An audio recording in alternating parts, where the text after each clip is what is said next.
আসসালামু আলাইকুম। আশা করি মহান আল্লাহ তাআলার অশেষ রহমতে আপনারা সবাই ভালো আছেন। অনেক দিন পর ছোট্ট একটি ভিডিও করতেছি। কবুতরগুলোকে খাবার দিয়ে দিলাম, কবুতরগুলো খাচ্ছে। এই যে কবুতর, এগুলো নর, এগুলো সব নর কবুতর, এগুলো বাচ্চা, এগুলো মাদি, এগুলো নর। এই যে খাচ্ছে, খাবার অলমোস্ট শেষ। খেতে থাক, আবার নতুন করেও দিতে হবে। খাচ্ছে।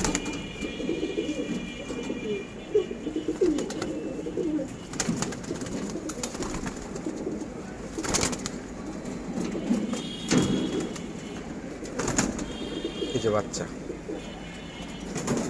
এগুলোই উড়ে, এখন উঠতেছে এগুলো।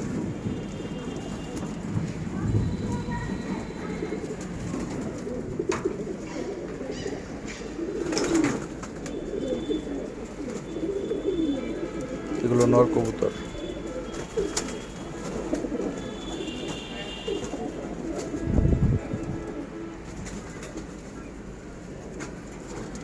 তো যার জন্য আজকে ভিডিওটা করা, এই যে দেখেন আবহাওয়া আজকে আমাদের এই দিকে আজকে 2 দিন যাবৎ বৃষ্টি হচ্ছে। এই যে একটু আগেও বৃষ্টি হয়েছে, ছাদের জায়গায় জায়গায় ভিজা, পানি এখনো শুকায় নাই।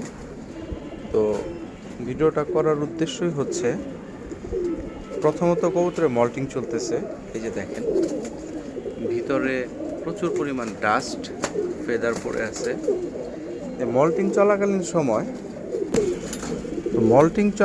সময় আপনারা একটা জিনিস খেয়াল রাখবেন, কবুতরকে যত দূর সম্ভব কম পরিমাণে অ্যান্টিবায়োটিক দেওয়ার চেষ্টা করবেন। অ্যান্টিবায়োটিকটা না দিতে পারলেই বেটার, আর পারতপক্ষে না দেওয়াটাই বেটার আমি মনে করি। আর যদি খুব বেশি জরুরি হয় তখন খুবই অল্প পরিমাণে দিতে হবে। যদি লিটারে 1 গ্রাম থাকে, আপনি লিটারে 3 লিটার 1 গ্রাম দিবেন। যদি 5 লিটারে 1 গ্রাম থাকে, আপনি 7 লিটার 1 গ্রাম দিবেন। মানে তখন পানির পরিমাণটা বাড়িয়ে দিবেন।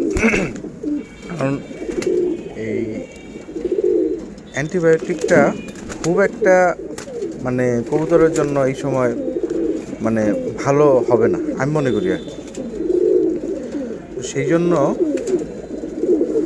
আপনারা চেষ্টা করবেন যারা দিবেন, যেমন এই যে আমার হাতে যেটা দেখতেছেন ইরোকট, এটা একটা অ্যান্টিবায়োটিক। তো অনেকে আছেন এই সময় মল্টিং চলাকালীন সময় কবুতরের ঠান্ডা লাগে, বা এই যে যাদের এলাকায় 2 দিন 3 দিন যাওয়ার বৃষ্টি হচ্ছে, টুকটাক কবুতর ভিজে যাচ্ছে, সেই ক্ষেত্রে আপনারা করবেন কি, ব্রঙ্কোভেট নামে একটা লিকুইড মেডিসিন পাওয়া যায়, সেটা ঠান্ডার কাজই করে। ব্রঙ্কোভেটটা দেওয়ার চেষ্টা করবেন। হ্যাঁ, ন্যাচারাল, ওইটা একদমই ন্যাচারাল এবং হার্বাল, ঠিক আছে। আর এই যে এই টাইপের যেগুলো ইরোকট, ইরাপ্রিম, আরও কী যেন আছে, আমার এই মুহূর্তে নাম মনে আসতেছে না, বিভিন্ন রকম ঠান্ডাজনিত যে আপনার মেডিসিনগুলো বাজারে পাওয়া যায়, এগুলো থেকে দূরে থাকবেন, দূরে থাকার চেষ্টা করবেন। আর যদি ইউজ করতেই হয়, যদি আপনার লেখা থাকে 1 লিটার 1 গ্রাম, আপনি 3 লিটার 1 গ্রাম দিবেন, পরিমাণটা কমিয়ে দিবেন, ঠিক আছে। আর এই তো, সবাই সকালে কবুতরের প্রতি যত্নশীল হবেন, দোয়া করবেন। আজকে এই পর্যন্তই। আসসালামু আলাইকুম।